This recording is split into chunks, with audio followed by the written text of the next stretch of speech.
میرے محترم بزرگ عزیز دوستوں، اللہ تبارک و تعالیٰ نے انسان کو ایک ظاہری جسم دیے ہیں اور ایک باطنی جسم دیے ہیں۔ ظاہری طور پر جو جسم ہے اور باطنی انسان، اگر ایک انسان ایسا ہے کہ اللہ نے اس کو آنکھ نہیں دی تو ظاہری اعتبار سے وہ اندھا ہے، وہ دیکھ نہیں سکتا، وہ چیزوں کو دیکھ نہیں سکتا۔ لیکن میرے عزیز ساتھیوں، اندھا محسوس کر سکتا ہے، بھلائی اور برائی کو محسوس کر سکتا ہے، وہ بہت سی چیزوں میں فرق کر سکتا ہے۔ اندھا ہے، اسے ظاہر میں نظر تو نہیں آتا، لیکن اللہ نے اس کے اندر وہ حس رکھی ہے، صلاحیت ایسی رکھی ہے کہ وہ فرق کر سکتا ہے، وہ دل سے محسوس کر سکتا ہے۔ جیسے قرآن کی تلاوت ہے، اگر اندھا ہو تب بھی وہ قرآن کی تلاوت میں اور گانے میں فرق محسوس کر سکتا ہے۔ ایک انسان کو اللہ نے لنگڑا بنایا، ایک انسان کو اللہ نے پیروں میں چلنے کی طاقت عطا فرمائی۔ تو ایسا نہیں ہے کہ جس کو پیروں میں چلنے کی طاقت ہے وہ پورا اللہ کے راستے میں چل رہا ہو، اور ایسا بھی نہیں ہے کہ جو معذور ہے، لنگڑا ہے، وہ پوری طرح اللہ کی نافرمانی میں اترا ہو، ایسا نہیں ہے۔ پیروں سے معذور ہے، لنگڑا ہے، لیکن اس کے باوجود آپ دیکھیں گے کہ لنگڑتے لنگڑتے ہی وہ سعی کر رہا ہے۔ لنگڑا ہے لیکن اس کے باوجود بھی وہ اللہ کے احکام، دین کے احکام، اسلام کے احکام دوسروں تک پہنچا رہے ہیں۔ لیکن بہت سے آپ کو ایسے بھی ملیں گے جن کے پیروں میں طاقت ہے، جن کو اللہ نے چلنے کی طاقت دی ہے، لیکن اس کے باوجود بھی وہ نیکی کی طرف نہیں چلتے، بلکہ اللہ کی نافرمانیوں میں چلتے ہیں، ناچ گانے اور شراب کے اڈوں کی طرف چلتے ہیں، گناہوں کے، بدکاریوں کے اڈوں کی طرف چلتے ہیں۔ تو بہرحال اللہ تبارک و تعالیٰ قرآن کریم میں جگہ جگہ باطنی اعضاء کو ذکر فرما رہے ہیں۔ اللہ تعالیٰ فرماتے ہیں، ختم اللہ علی قلوبہم وعلی سمعہم وعلی ابصارہم غشاوہ۔ اللہ نے ان کے دلوں پر، ان کے کانوں پر، ان کے آنکھوں پر، ان کے قلوب پر اللہ نے مہر لگا دی ہے۔ تو اللہ کا بڑا کرم ہے، اس کا فضل اور احسان ہے کہ اللہ تعالیٰ نے ہمارے کانوں پر مہر نہیں لگائی۔ ہم دین کی بات سن رہے ہیں، قرآن کی بات سن رہے ہیں، دین کی باتیں، قرآن کی باتیں، شریعت کی باتیں، یہ جو ہم سن رہے ہیں یہ اللہ کی توفیق سے ہے، اس پر ہمیں اللہ کا شکر ادا کرنا چاہیے۔ میرے محترم بزرگ عزیز دوستوں، حضرت مولانا قاری طیب صاحب رحمۃ اللہ علیہ 58 سال تک دارالعلوم دیوبند کے پرنسپل رہے، محتمم رہے۔ حضرت مولانا قاری طیب صاحب ایک مرتبہ حضرت مولانا قاری طیب صاحب کو علی گڑھ یونیورسٹی والوں نے دعوت دی کہ آپ ہمارے یہاں تشریف لائیں۔ کالج یونیورسٹی ہے وہ، علی گڑھ مسلم یونیورسٹی کی۔ تو ان کی دعوت پر حضرت ان کی تقریب میں تشریف لے گئے، ان کا کوئی پروگرام تھا۔ جب حضرت وہاں تشریف لے گئے تو اسٹوڈنٹوں نے حضرت سے یہ درخواست کی کہ حضرت آپ کو تقریر کرنی ہے،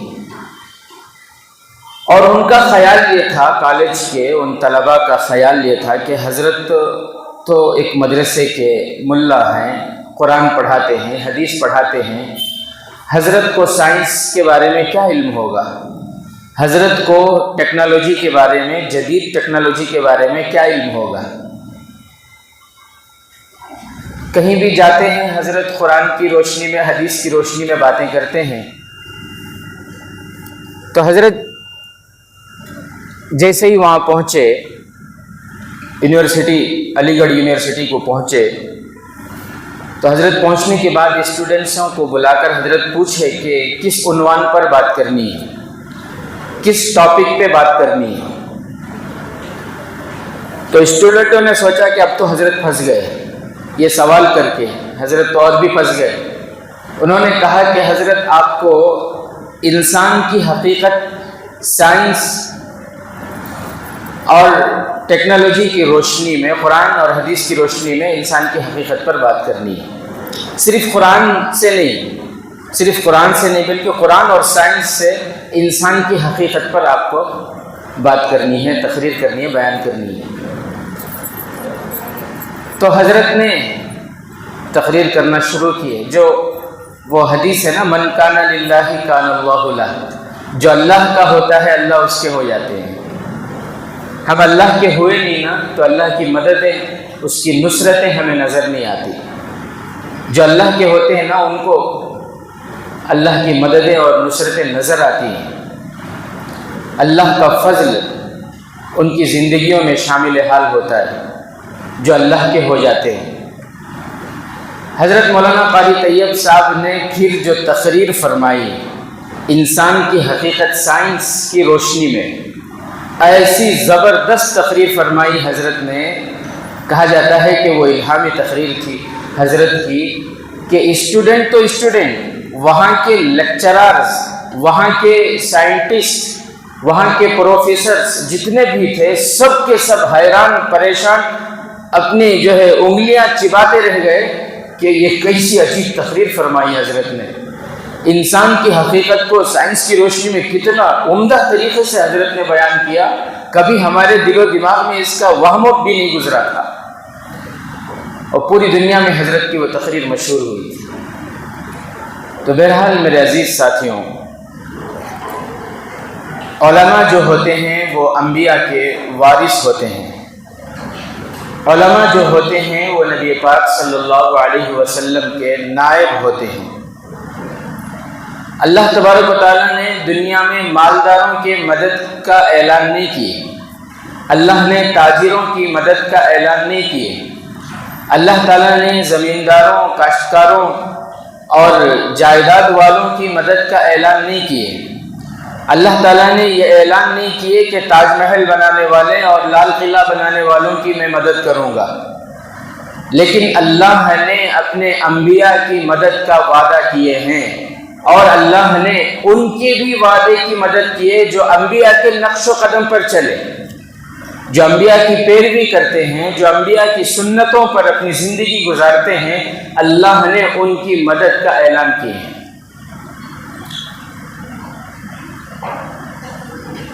یہ تو دنیا ہے، دنیا میں حالات آتے ہیں.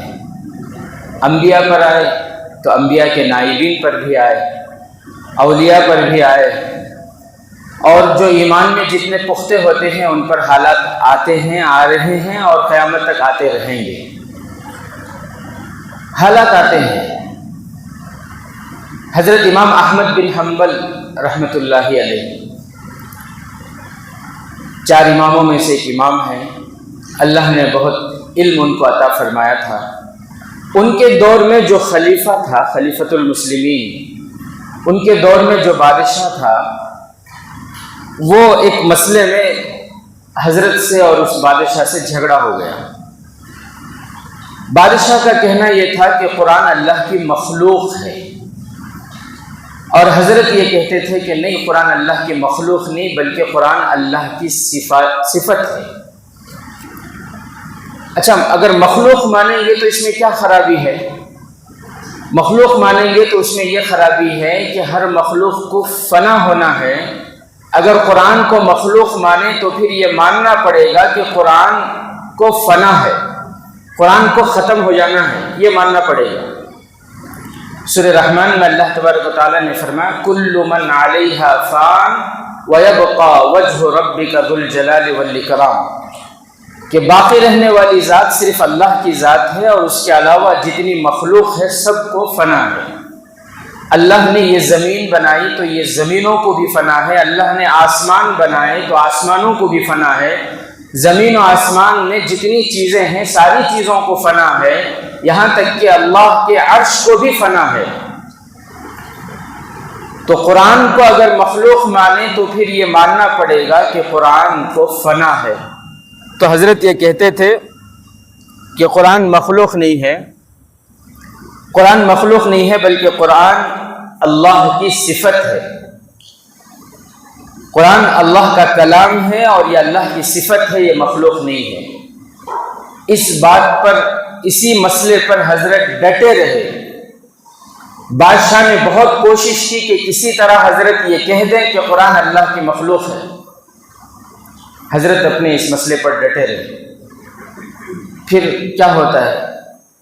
جو کر سکتے ہیں جابر ظالم، اپنی طاقت کی آزمائش اس نے کی، حضرت کو جیل کے سلاخوں میں بند کر دیا۔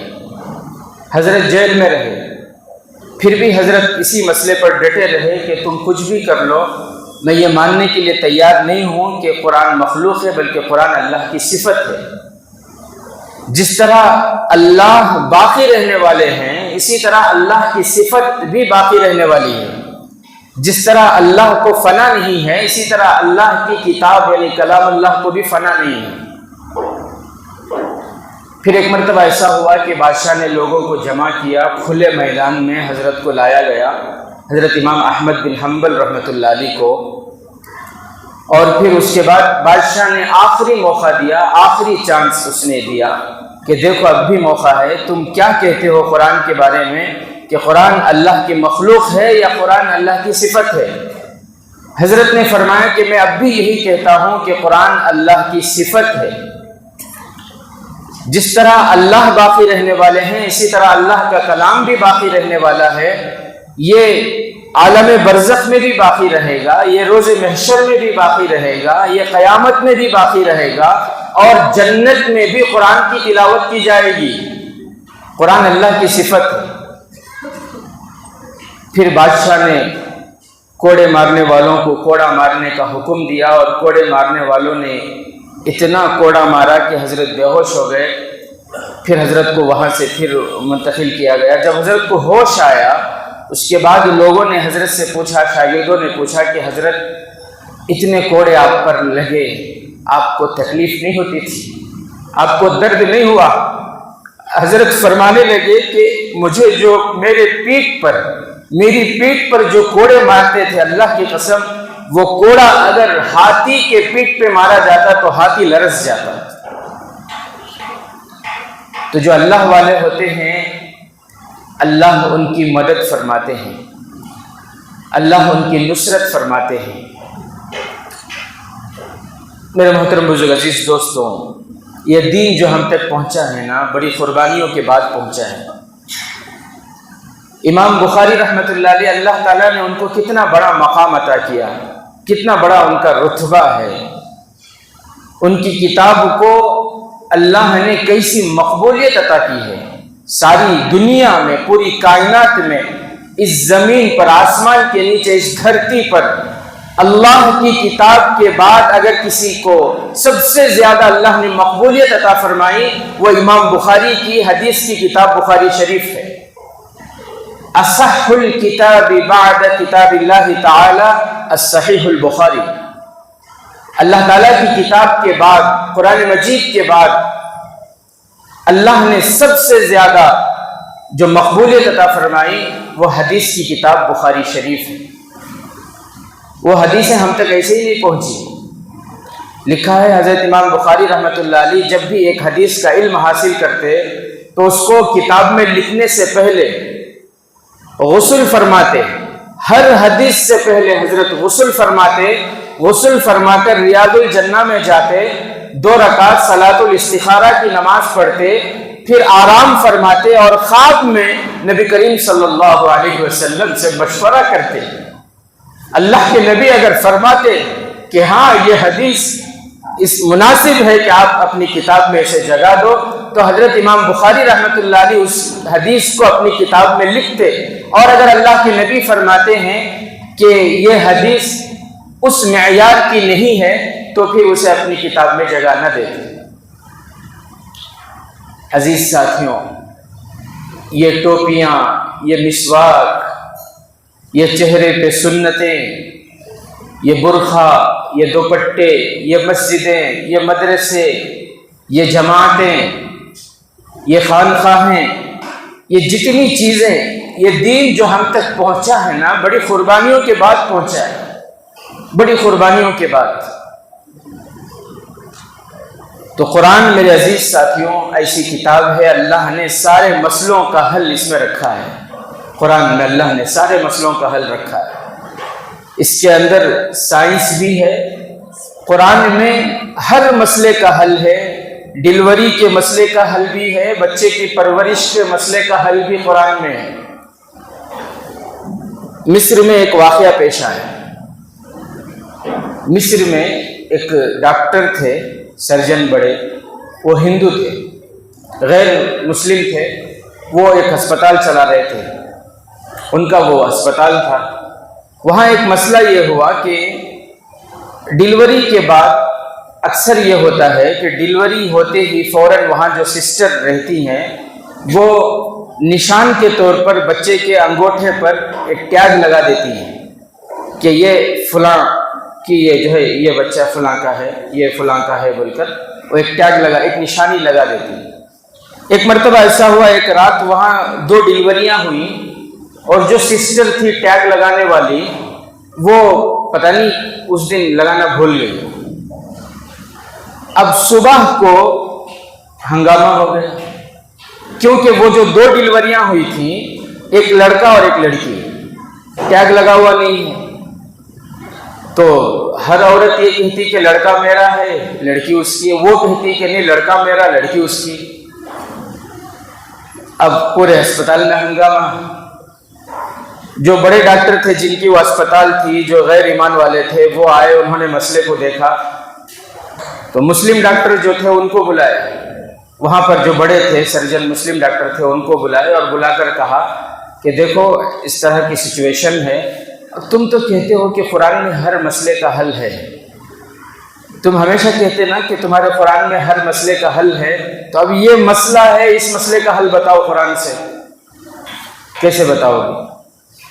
اب وہ جو مسلم ڈاکٹر تھے وہ تو سر پہ ہاتھ رکھ لیے، یہ کیا بات ہوئی؟ کل کو کوئی کہے گا کہ یہ فریج کس کا ہے، یہ جو ہے مکسچر کس کا ہے، یہ کار کس کی ہے، یہ گاڑی کس کی ہے، یہ چپل کس کے ہے، یہ تو گھر کے قصے ہوئے نا، یہ ان ساری چیزوں کے لیے، یہ موبائل کس کا ہے، یہ انگوٹھی کس کی ہے، یہ ان ساری چیزوں کے لیے اگر جو ہے زمین و آسمان اتنی بڑی کتابیں بھی رکھی جائے تب بھی کم ہے۔ بہرحال وہ ڈاکٹر، مسلم ڈاکٹر جو تھے وہ رونے لگے۔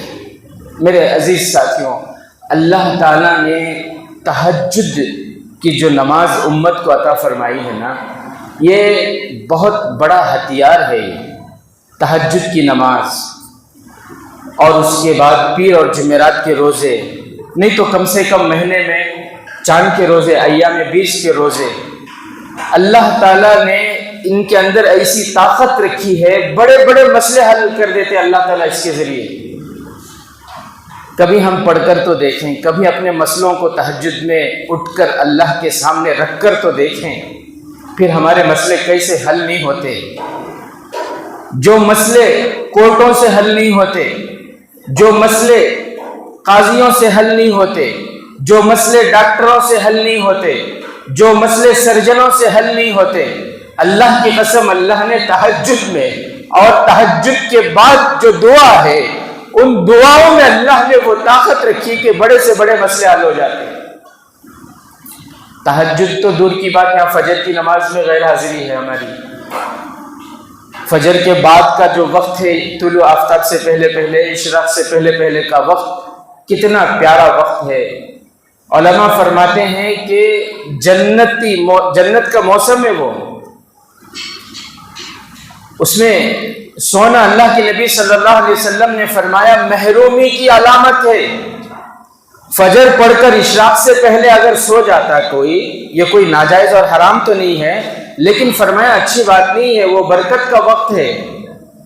انسان کتنے بھی ڈپریشن میں ہو، حیران پریشان ہو، اگر فجر کے بعد اشراق تک وہ ذکر کر لے نا، عبادت میں لگ جائے، سوئے نہیں یا تھوڑی دیر ٹہل لے، وہ اس وقت کو اللہ کی یاد کے ساتھ گزار دے، اللہ کی قسم اس کے دل کی ساری پریشانیاں ختم ہو جائیں گی، ساری بے چینی پریشانی اس کی ختم ہو جائے گی۔ اللہ نے ایسی برکت رکھی ہے اس وقت میں۔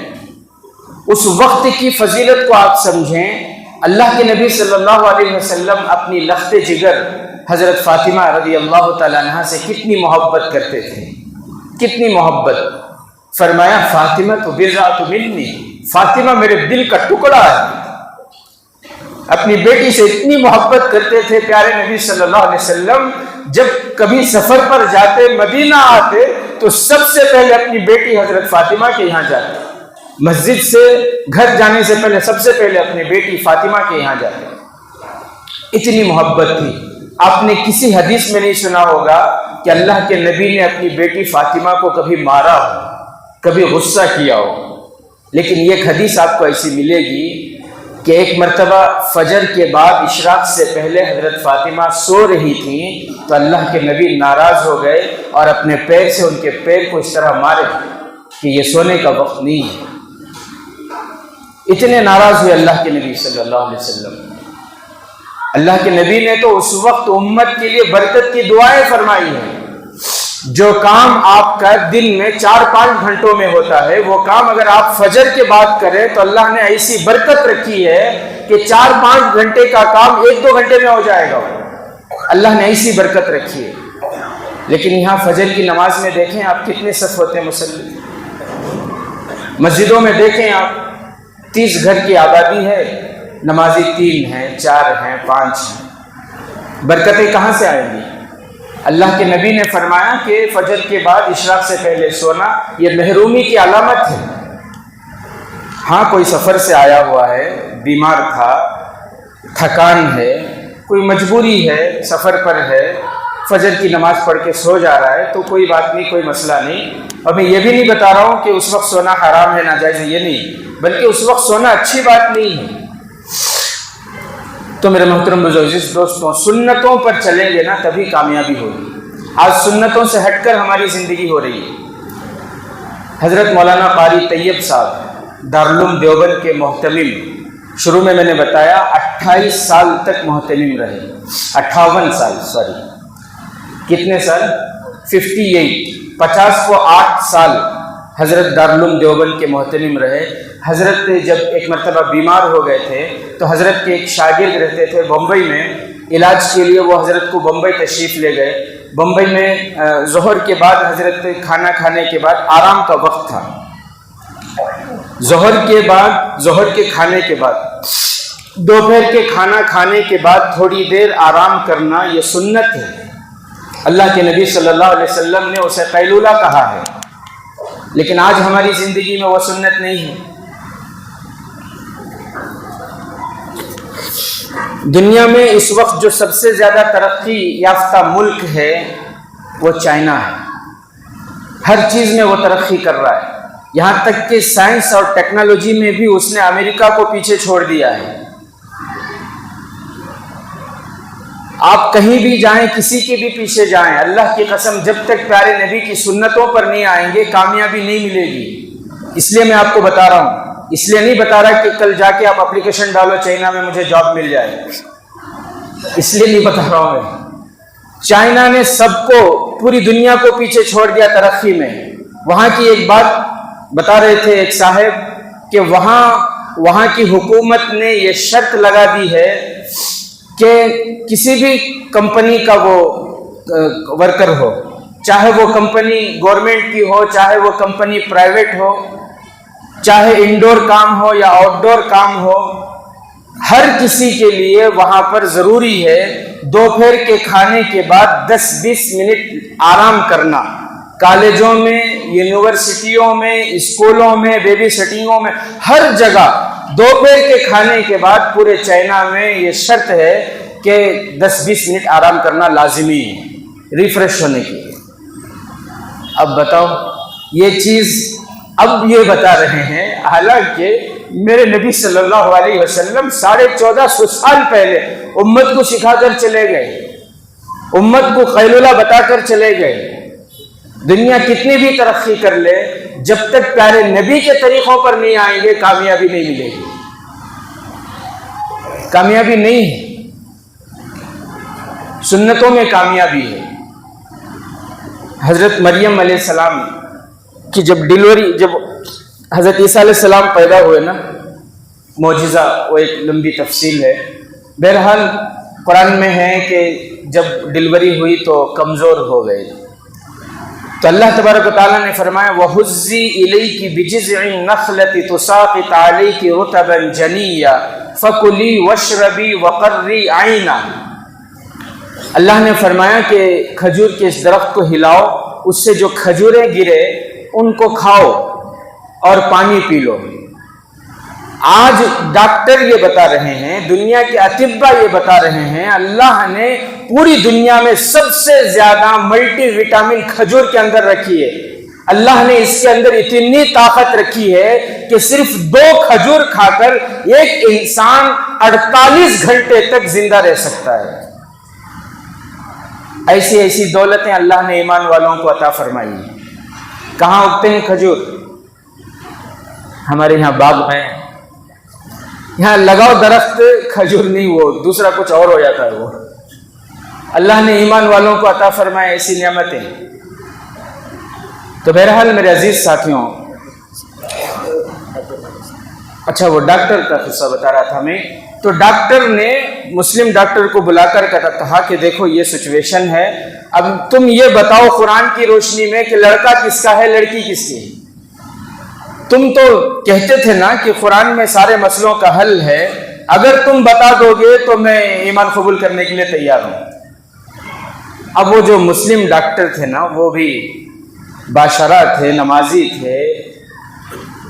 مسئلوں کا حل جو ہے وہ نمازوں سے ہے، اللہ سے ہے. ان کو معلوم تھا. وہ 2 رکعت نماز پڑھ کر اللہ سے سامنے رونے لگے، دعائیں کرنے لگے کہ اللہ اس مسئلے کا میں کیسے حل نکالوں.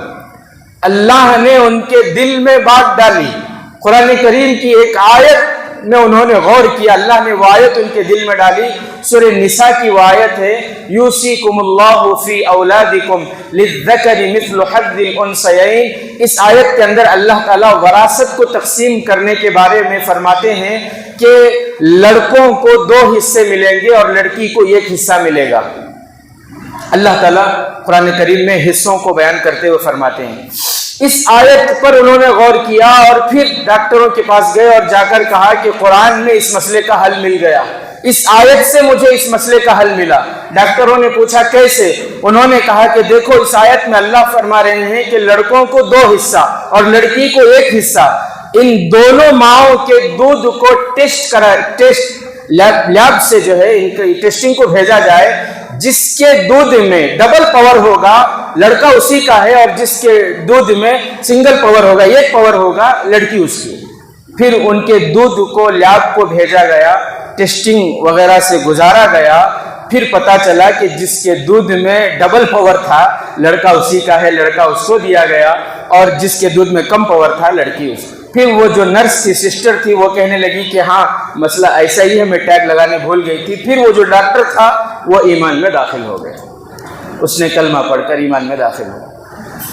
تو میرے عزیز ساتھیوں، حضرت مولانا قاری طیب صاحب کی بات میں بتا رہا تھا. حضرت مولانا قاری طیب صاحب بیمار ہوئے، ان کے علاج کے لیے ان کے ایک شاگرد ان کو بمبئی لے گئے. ظہر کے کھانے کے بعد حضرت کے قیلولہ کا وقت تھا. قیلولہ سے پہلے گھر کی مستورات تھیں اور بھی کچھ مرد احباب وغیرہ تھے. انہوں نے حضرت کے پاس درخواست کی، حضرت کو درخواست بھیجا کہ حضرت ہمیں کچھ نصیحت کر دیجئے. تو حضرت نے فرمایا کہ میرا تو ابھی میں کھانے سے فارغ ہوا ہوں، قیلولہ کا وقت ہے، میں تھوڑی دیر قیلولہ کر لوں. اللہ جب مجھے بشاشت دے گا، جب میری طبیعت تھوڑی سنبھلے گی تو پھر میں آپ کو کچھ نصیحت کر دوں گا. لیکن ایک انسان کچھ کہہ دے، کوئی گزارش کر دے، کوئی درخواست کر دے تو اس کا ایک اثر دماغ پر ہوتا ہے. حضرت کے دماغ پر ان کے اس درخواست کا اثر تھا. حضرت جو سوئے تو ایک دم گہری نیند سو گئے. حضرت جو لیٹے تھوڑی دیر کے لیے استراحت کے لیے تو ایک دم گہری نیند آ گئی. گھر والے جو تھے وہ شاگرد تھے، وہ حضرت کی خدمت میں ہی بیٹھے ہوئے تھے. گہری نیند میں حضرت نے تقریر شروع کر دی. گہری نیند میں حضرت نے بیان کرنا شروع کر دیا، تقریر شروع کر دی. انہوں نے اپنی بیگم سے کہا کہ بیگم جلدی وہ ٹیپ ریکارڈ لے کر آؤ. یہ اس وقت کی بات ہے جب ٹیپ ریکارڈ کے علاوہ کوئی اور آلہ نہیں تھا ریکارڈ کرنے کا. تو انہوں نے کہا اپنی بیگم سے جلدی جلدی وہ ٹیپ ریکارڈ لے کر آؤ، ٹیپ ریکارڈ لے کر آئے، اور پھر جو ہے وہ حضرت کے تکیے کے پاس رکھ دیا۔ حضرت کی تقریر چلتی رہی، تقریباً 1 گھنٹہ 1.5 گھنٹے کے قریب وہ حضرت کی تقریر ہوئی۔ پوری تقریر عربی میں بھی تقریر منامی کے نام سے وہ مشہور ہے۔ وہ تقریر آپ شاید انٹرنیٹ میں آپ سرچ کریں تو آپ کو مل جائے گا۔ تو وہ حضرت نے تقریر ختم کی، وآخر دعوانا الحمدللہ رب العالمین، پھر عصر کی اذان ہوئی۔ تو میرے محترم بزرگ عزیز دوستوں، یہ سارے واقعات سنانے کا مقصد یہ تھا میرا کہ دیکھو جو اللہ کے ہوتے ہیں اللہ ان کے ہو جاتے ہیں۔ اللہ کی مددیں اور نصرتیں ان کی زندگی میں شامل حال ہوتی ہیں۔ تو اس لیے ضرورت اس بات کی ہے کہ ہم اللہ کے ہو کر جئیں، اللہ کی مرضی کے مطابق جینے کی کوشش کریں، تبھی ہماری زندگیاں جو ہے رخ پر آئیں گی، تبھی ہم کامیاب ہوں گے۔ اللہ سے دعا ہے کہ اللہ تبارک و تعالی ہم تمام کو اس کی مرضی کے مطابق زندگی گزارنے کی توفیق عطا فرمائے۔ آمین و آخر دعوانا الحمدللہ۔